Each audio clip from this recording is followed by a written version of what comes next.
Si estamos en Cristo, hermanos, ya todo es ganancia. La vida es una bendición. Ciertamente hay pruebas, no vamos a dudar eso, no vamos a hacer como que no existen los males, pero los vamos a enfrentar de manera realista, sabiendo que cualquier aflicción, enfermedad, carencia, angustia, es, en términos bíblicos del apóstol Pablo, es una leve tribulación momentánea. De eso estamos hablando, ¿no? Hemos hecho un acrónimo de aquellas cosas que podríamos llamar malas, ¿no? Un malestar o dolencia, alguna ausencia que puede ser muy triste, sin duda. No hay por qué suprimir las lágrimas, no hay por qué hacer como que no extrañamos a alguien, ¿no? La ausencia es algo que lleva a su duelo. Nos acordamos de gente que amamos. Alguna limitación o carencia también, pues cuando no hay, ¿para qué hacernos los que no lo abordamos con esa claridad o realismo?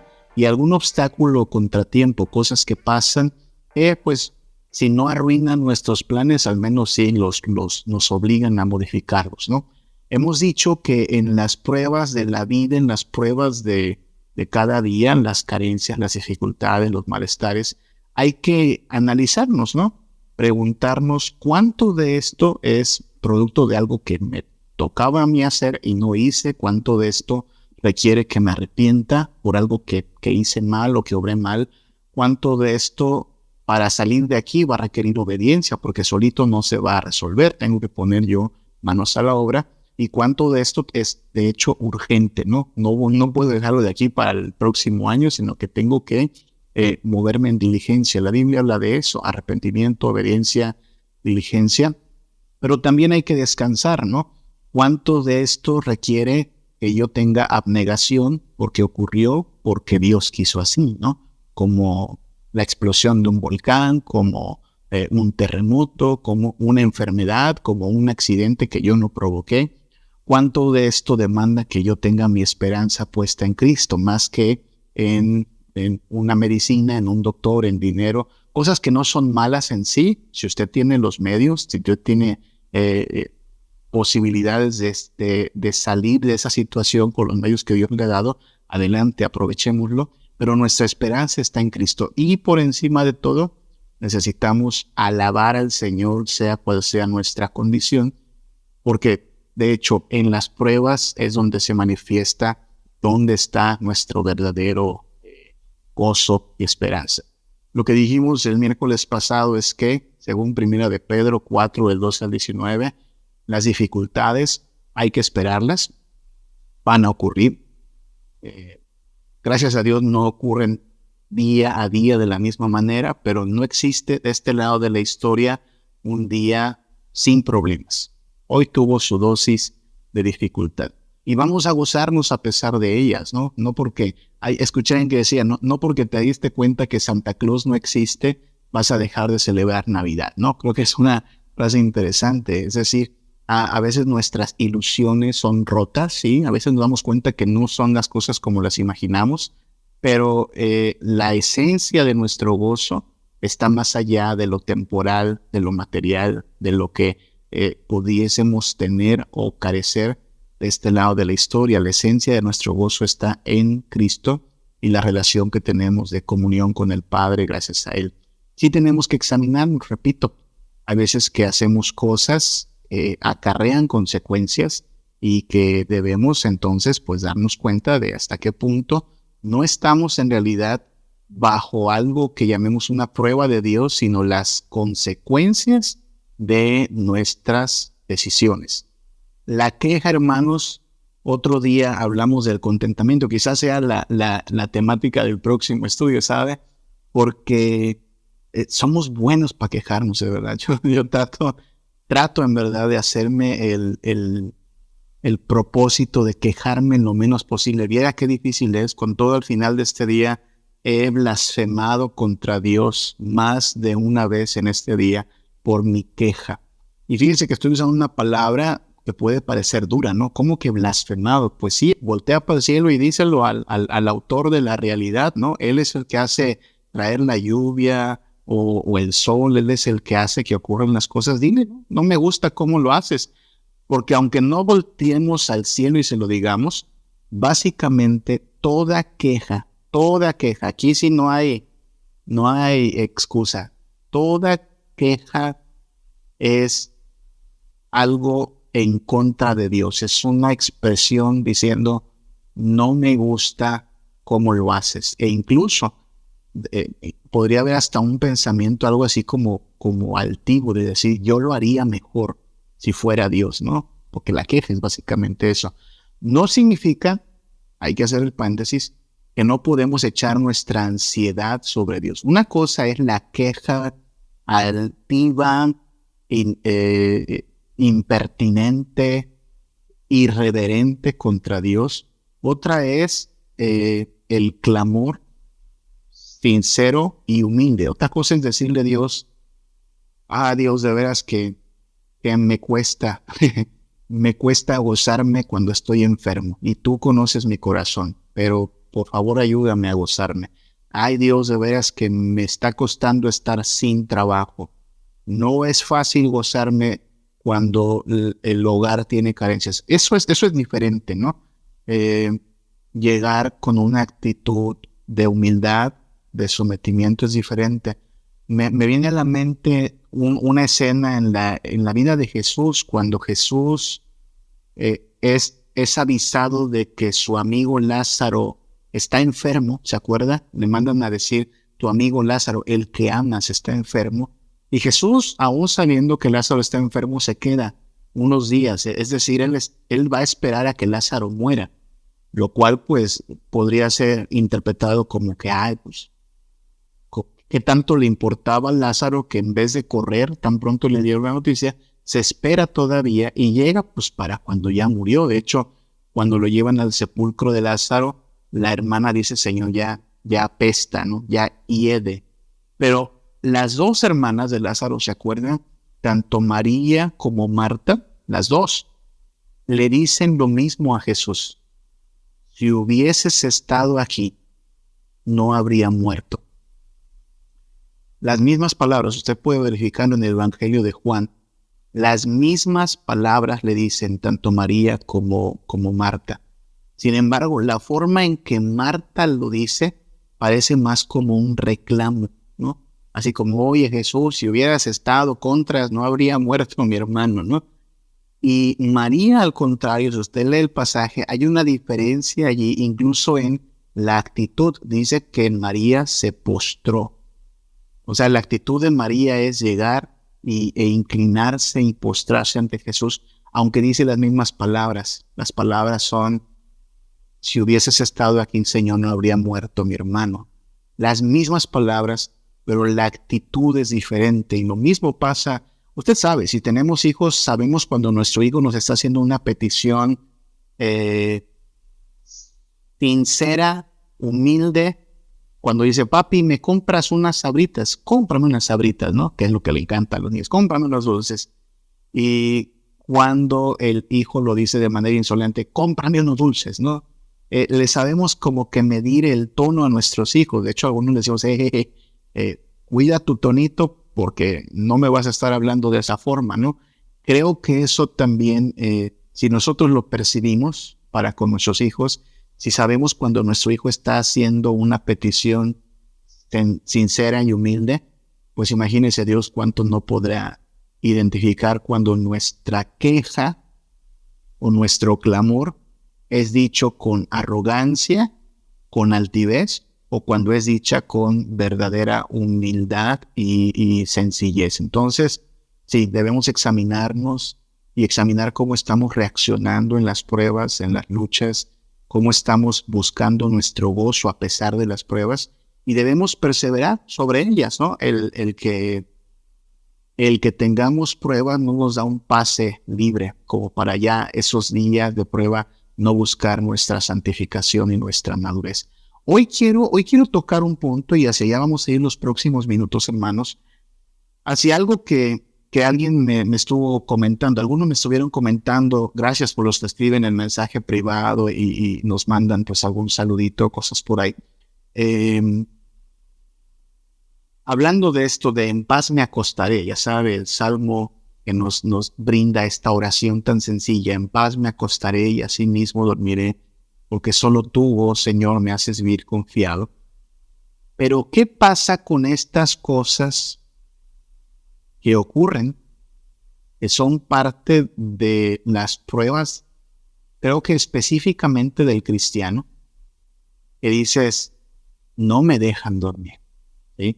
Y hablo de cosas que si no fuésemos creyentes, caen dentro de la categoría de aquello que llamamos paranormal, aquello que llamamos espiritual o espectral, pero que nosotros como cristianos estamos bien sabidos por la Biblia, que no es otra cosa más que obra de nuestro adversario, el diablo, ¿sí?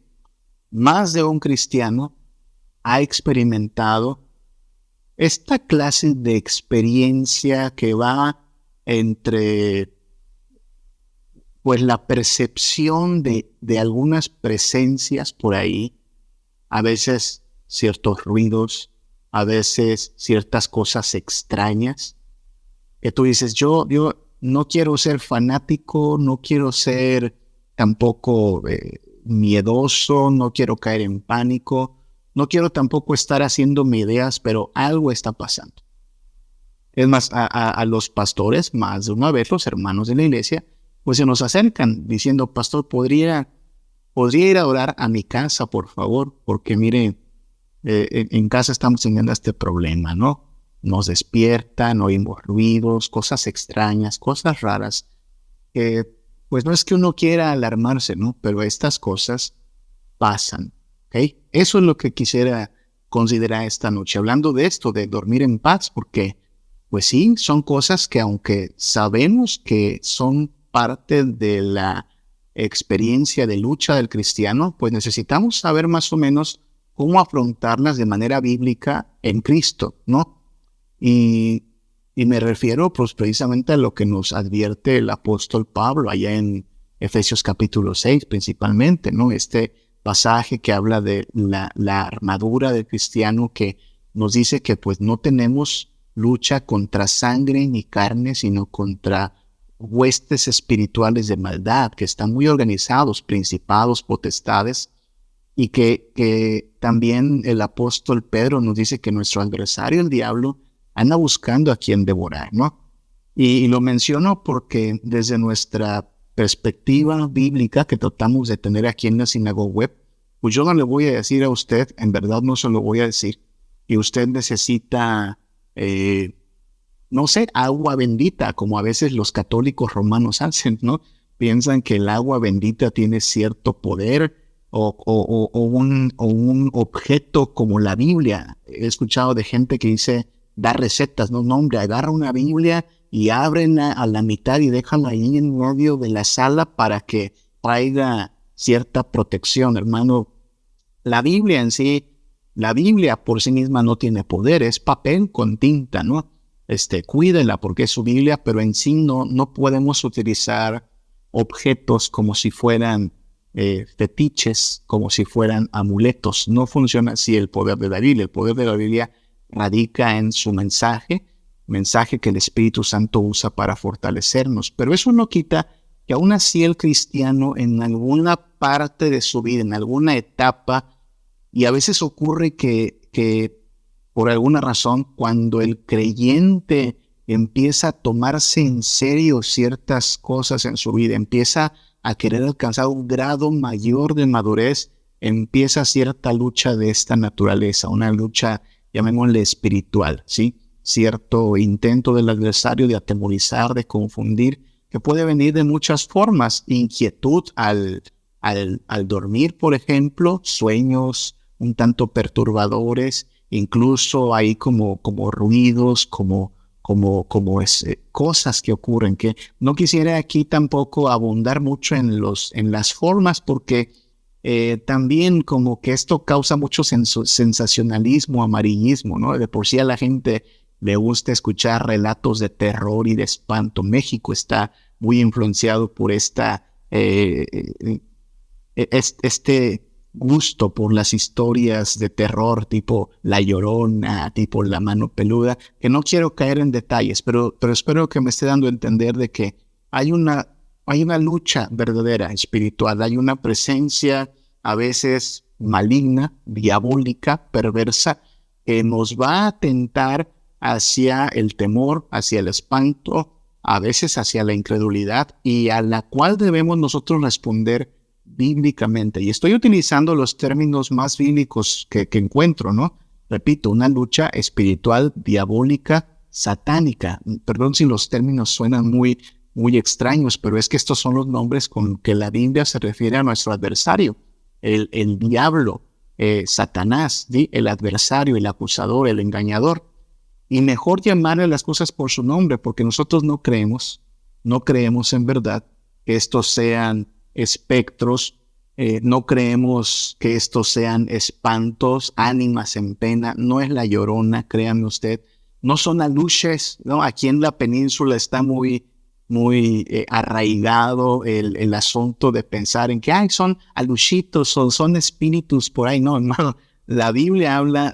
Cuando hablamos de seres espirituales, solo hay de dos clases: los que se someten a Cristo con todo gozo, que son los ángeles, y aquellos que son agentes de la mentira, del engaño y de la tentación, que son Satanás y sus secuaces. Entonces, no estamos hablando de espectros, de espantos, de ánimas en pena, de psicofonías, como dicen aquellos que le hacen de cazafantasmas. No, llamémosle por su nombre. Es nuestro adversario, el diablo, que quiere atemorizar, que quiere engañar, que se viste a veces como ángel de luz, pero al cual debemos resistir, ¿ok? ¿Ese mal existe? Sí existe. Y vamos a hablar un poco, al menos 7 principios de cómo afrontar esto, que a veces nos quiere quitar el sueño, pero que aún con todo y su embate, nosotros podemos todavía confiar más en el Señor y decir, pues no, aunque Satanás se levante y ruja como león, en paz nos vamos a acostar porque Dios nos cuida. Una primera realidad que podemos decir es esta, y me encanta comenzar por aquí, ¿ok? Ni el mal de ojo, hermanos, ni conjuro alguno son verdaderas amenazas contra el cristiano, ¿sí? Ciertamente existe el mal, ciertamente existe gente que se dedica a la hechicería, a la adivinación, a la magia negra. Usted, si está en Cristo, usted es una nueva criatura, usted es un hijo de Dios. Y miren lo que decía Números 23 respecto al pueblo de Dios. Dice, porque contra Jacob, y por Jacob se refiere al pueblo de Jacob, contra Jacob no hay agüero ni adivinación contra Israel, que es el pueblo de Dios. Como ahora será dicho de Jacob de Israel, lo que ha hecho Dios. Eso debe ser de fortaleza para nosotros, para el pueblo de Dios. Y nosotros como iglesia somos parte de ese Israel espiritual, descendencia de Jacob. Somos los creyentes en el Dios de Abraham, de Isaac y de Jacob. No hay agüero, no hay adivinación. Si se me rompe un vidrio, no tengo mala suerte. Si se me pasa un gato negro, no tengo una salvación. Si viene alguien a echarme merjunjes por acá porque yo no sé, piensa que su hechicería puede causarme daño a mi vida, a mi integridad, pierde su tiempo, tristemente perdió su dinero, porque contra los hijos de Dios no hay agüero ni adivinación. No existe posibilidad alguna de que estas cosas puedan afectarnos realmente.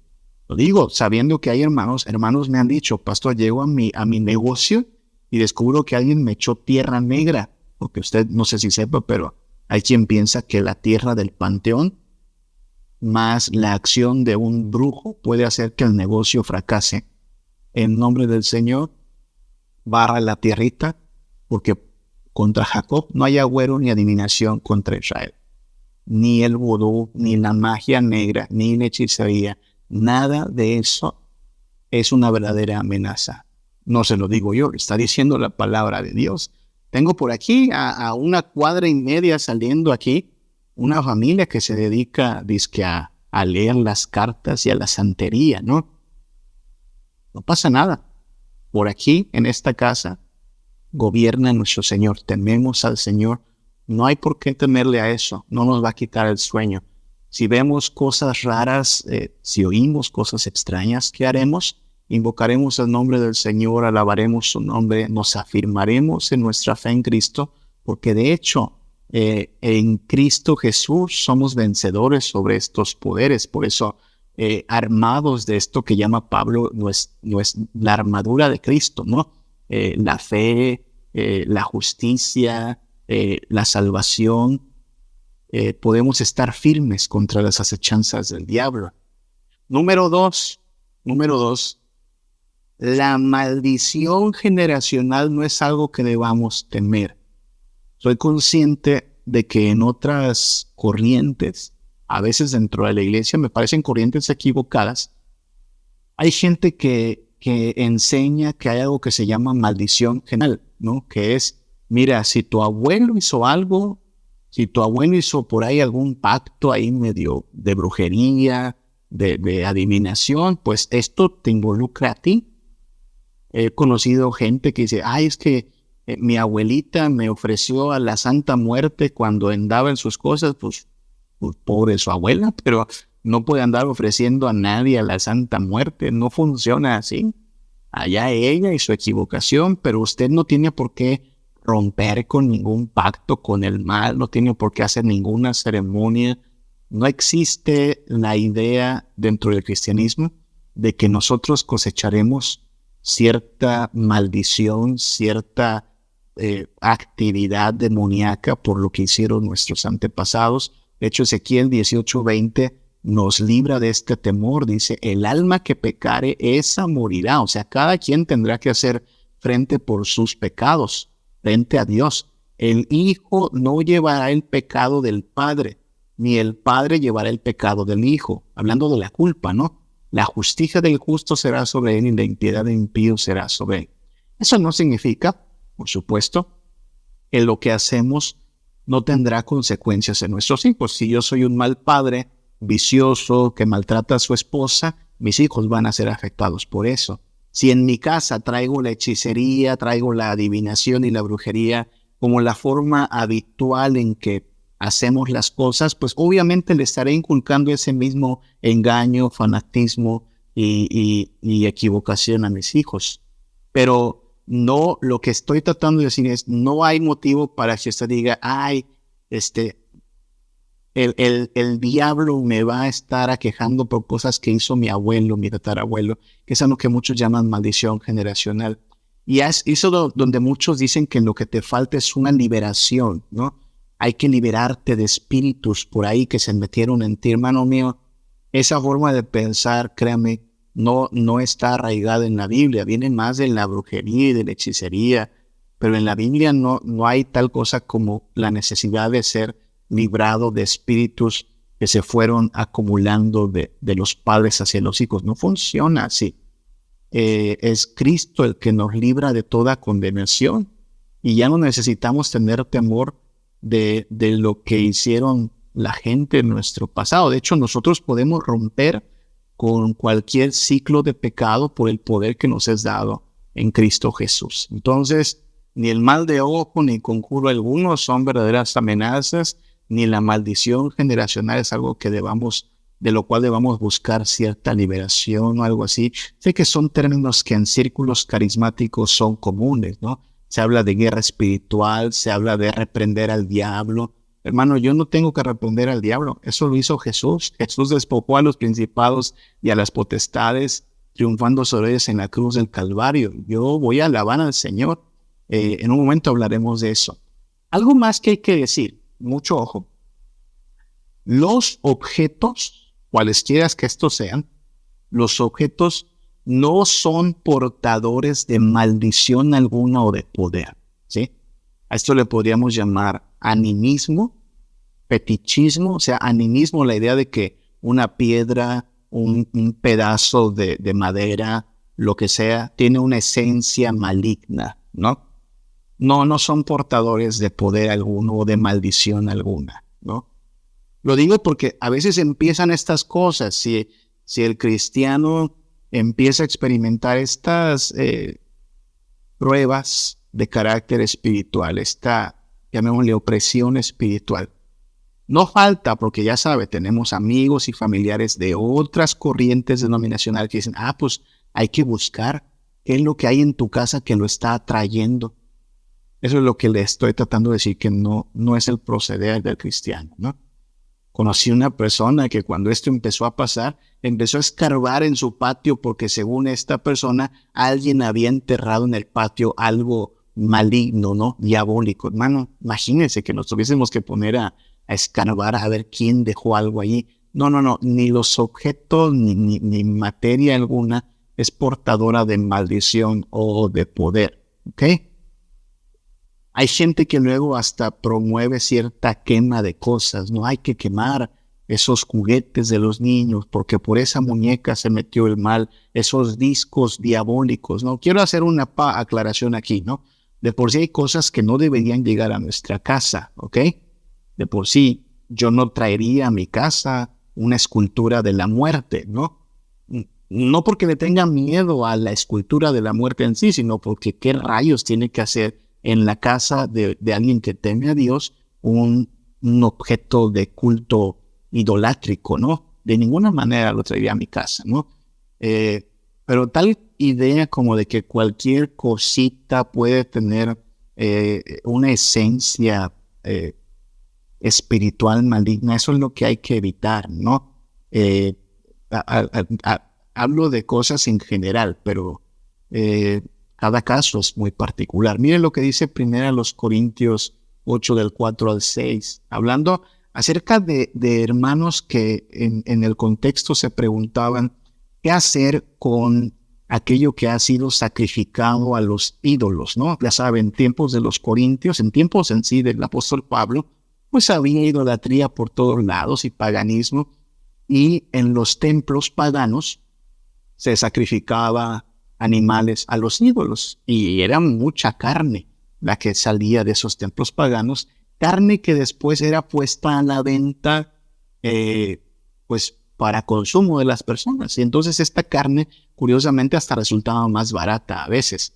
Entonces un creyente se podría haber encontrado en la duda de si puedo comer esa carne o no la puedo comer, y aquí es donde Pablo dice, miren, sabemos que un ídolo, nada es en el mundo. Un ídolo, ¿qué es un ídolo? Nada. Por eso le digo que yo en sí, si aquí tuviese una muerte, no le tendría temor. Ay, la toqué, es inmundo y ay, voy a tener espanto. No. Es un triste pedazo de yeso de madera. No tiene poder. Porque no hay más que un Dios. Eso dice Pablo aquí en los Corintios. Sabemos que un ídolo, nada es en el mundo. No hay más que un Dios. Pues aunque haya algunos que se llamen dioses, sea en el cielo o en la tierra, como hay muchos dioses y muchos señores, para nosotros, sin embargo, solo hay un Dios, el Padre del cual proceden todas las cosas y nosotros somos para Él, y un Señor Jesucristo por medio del cual son todas las cosas y nosotros por medio de Él. ¿Okay? De manera que no le voy a tener miedo a los objetos en sí. ¿Sí? Oye, pero que no sé, que esas botas le pertenecían al abuelo y el abuelo anduvo haciendo cosas ahí malas de hechicería. Bueno, pues lo siento por el abuelo, pero sus botas no están endemoniadas, ¿ok? Oye, que la abuela nos dejó esa casa, pero en ese cuarto de la abuela no te metas porque allí tenía cosas de brujería. Bueno, qué triste que la abuela haya practicado eso. Pero el cuarto no tiene ninguna presencia demoníaca, hermanos. El mundo es de mi Dios. El mundo es del Señor. No vamos a caer en temor. Claro, Satanás, nuestro adversario, va a aprovecharse de esos pensamientos un tanto fanáticos, un tanto supersticiosos para meter temor, ¿no? Uy, no te metas porque aquí puede pasar algo extraño. ¿Qué puede pasar? Dios es el Señor de la gloria. Dios es el Señor del cielo y tierra. Puede mantener muy bien a mi adversario fuera de mi paz y darme un descanso tranquilo, ¿no? No tener temor a estos objetos, ¿no? Esto a la par de lo siguiente. Habiendo dicho esto, hay que aclarar, ni la hechicería, ni el fanatismo deben caber en la casa del cristiano, ¿ok? Cosas que a todas luces son objeto común en el paganismo, en el fanatismo, en la hechicería, no hay motivo para que un cristiano lo tenga. ¿Ok? Y no debiera caber en casa.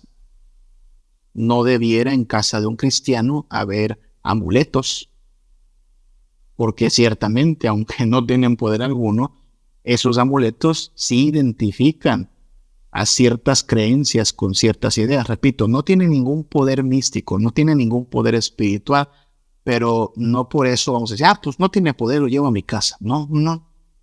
Dice Dios en su palabra, Deuteronomio 18, 10 al 12, no sea hallado en ti quien haga pasar a su hijo o a su hija por el fuego, ni quien practique la adivinación, ni agorero, ni sortílego, ni hechicero, ni encantador, ni adivino, ni mago, ni quien consulte a los muertos, porque es abominación para Jehová cualquiera que hace estas cosas.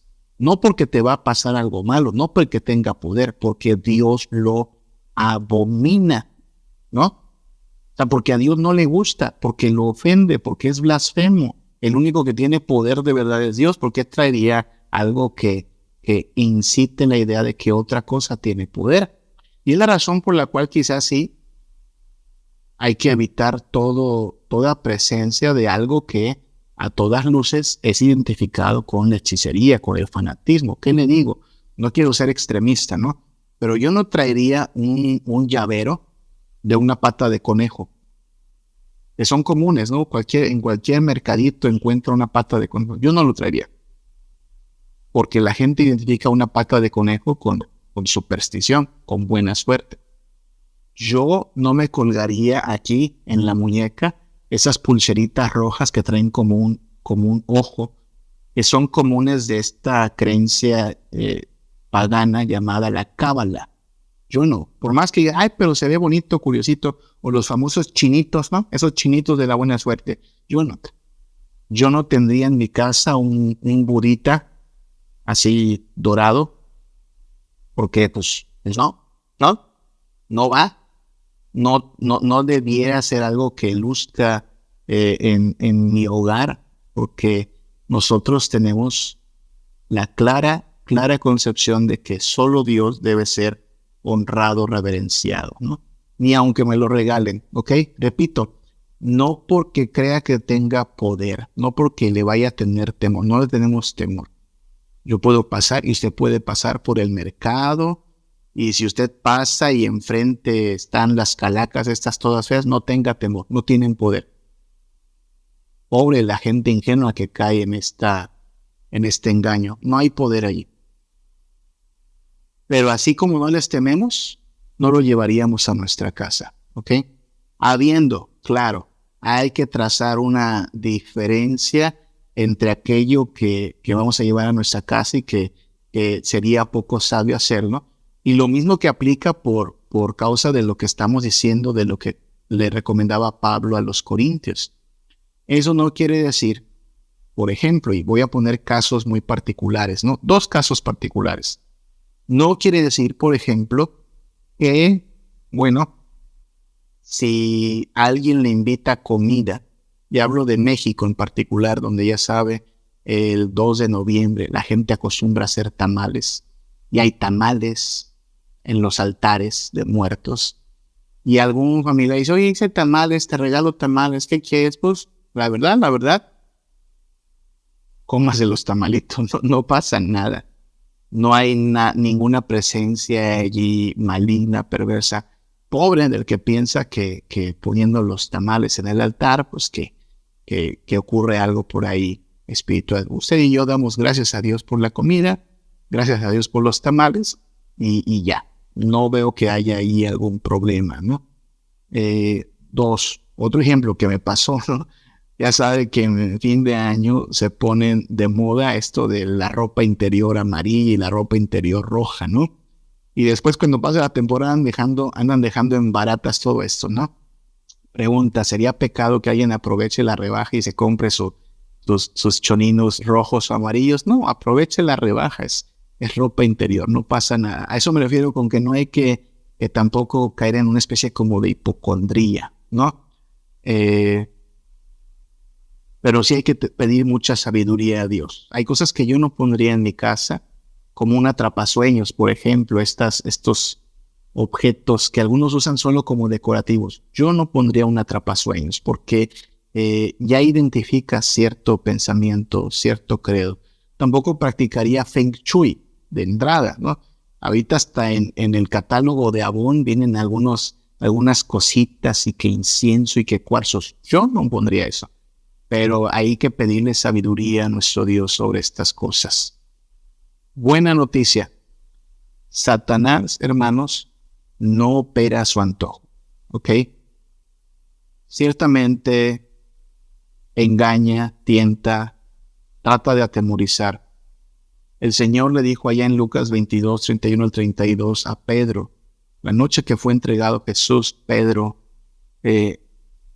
negó a Jesús y Jesús le dice a Pedro estas palabras: Simón, Simón, he aquí, Satanás os ha pedido para zarandearlos como a trigo. O sea, vas a ser zarandeado por Satanás.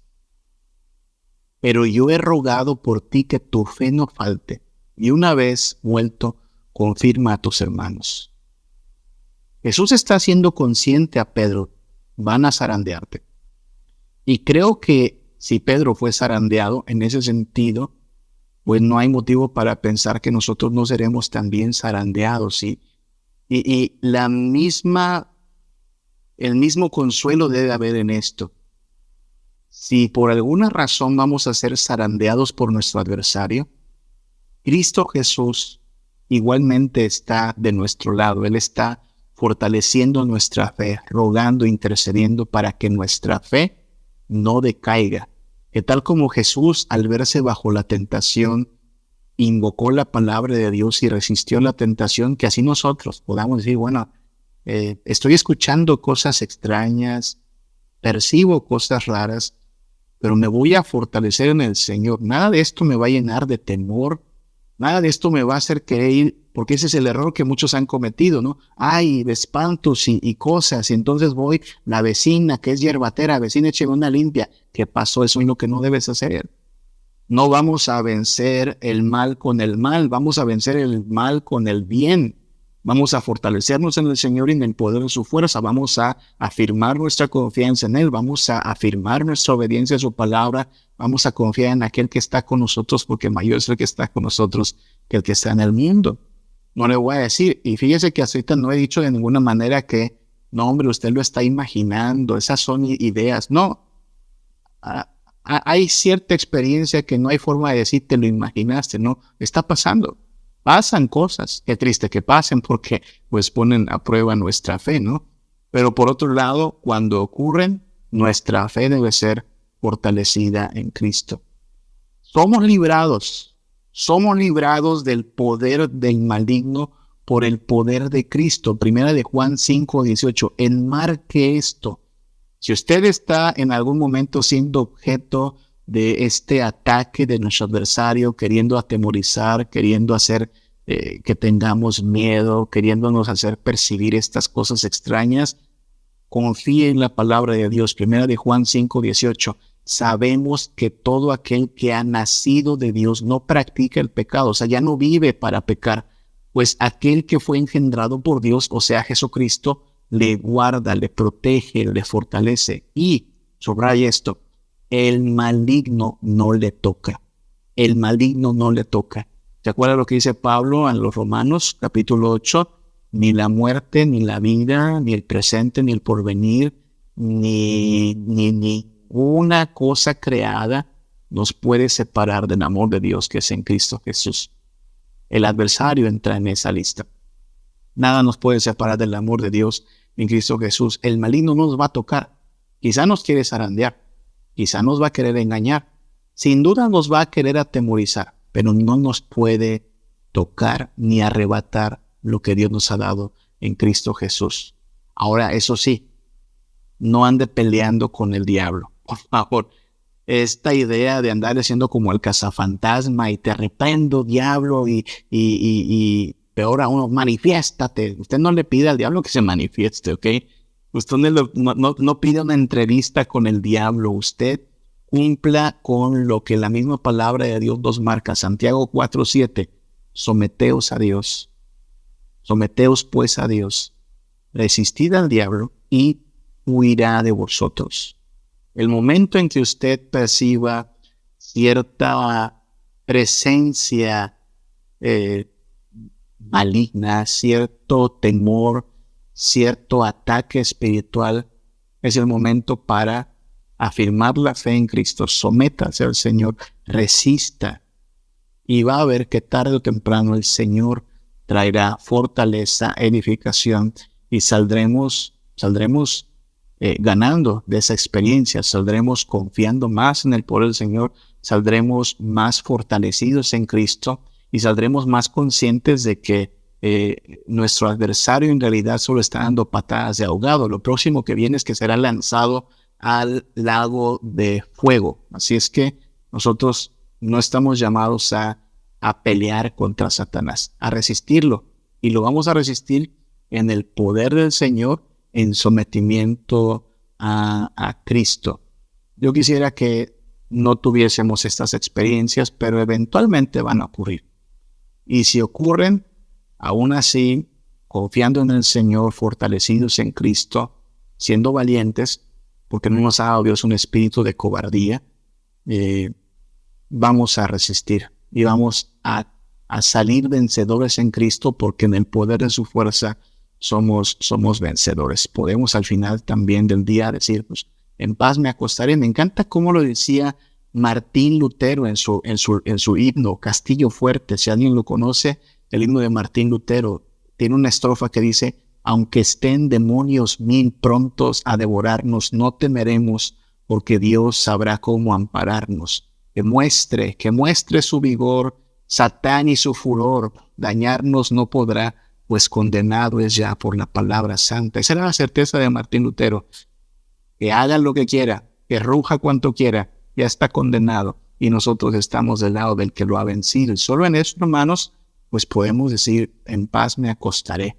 Tal como un niño que le dice a su papá que le tiene miedo a los monstruos, porque por eso no puede dormir. Nosotros podemos ir al Padre y decir: Dios, empiezo a tener temor. A diferencia de los monstruos que no existen, y papá nos dice: no existen, hijo, vuélvete a dormir porque no existen los monstruos. Nuestro adversario sí existe, pero nuestro Dios y Padre nos dice: pero ya está condenado. No hay algo que le pueda hacer el diablo a los hijos de Dios. Zarandearlos quizás sí, pero no nos podrá quitar ni separar del amor de Dios que es en Cristo Jesús. Sometámonos a Dios, resistamos a Dios y huirá de nosotros. No nos durmamos sin afirmar nuestra confianza en Cristo Jesús. Que el Señor nos ayude, que el Señor nos bendiga y que nos permita, pues, ir a descansar en paz, que es como ha prometido para con sus hijos. Quedan pocos minutos, hermanos, 5 minutitos. Permítame orar y pedirle a nuestro Dios que nos brinde su descanso en esta noche y mañana el seguir disfrutando de sus bendiciones. ¿Okay? Vamos a orar. Padre, muchas gracias te damos por tu poder, tu constancia, tu fidelidad, la certeza de que tú nos amparas y tú nos guardas en tus manos, que el maligno no nos puede arrebatar de ninguna manera lo que nos ha sido asegurado por la sangre de Cristo. Danos paz, danos fortaleza, y si somos zarandeados por el maligno, que no nos falte la fe, que al contrario abunde tu poder en nosotros, nos llenes de valor, de fe, de perseverancia, y habiendo pasado la prueba, se manifieste que tú eres quien nos da el poder y la fuerza para mantenernos en pie. Padre, bendícenos, que en nuestra debilidad sea magnificado tu poder y seas tú el único que reciba la gloria. Padre, te lo pedimos en el nombre de Cristo Jesús. Amén. Como siervo que brama por las aguas, así anhela por ti, Señor, mi alma, oh mi alma.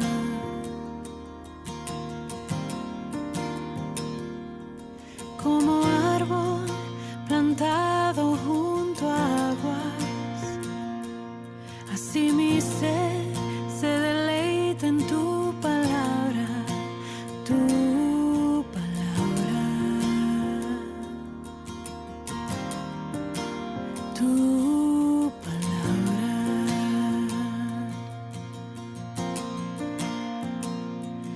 tu espíritu.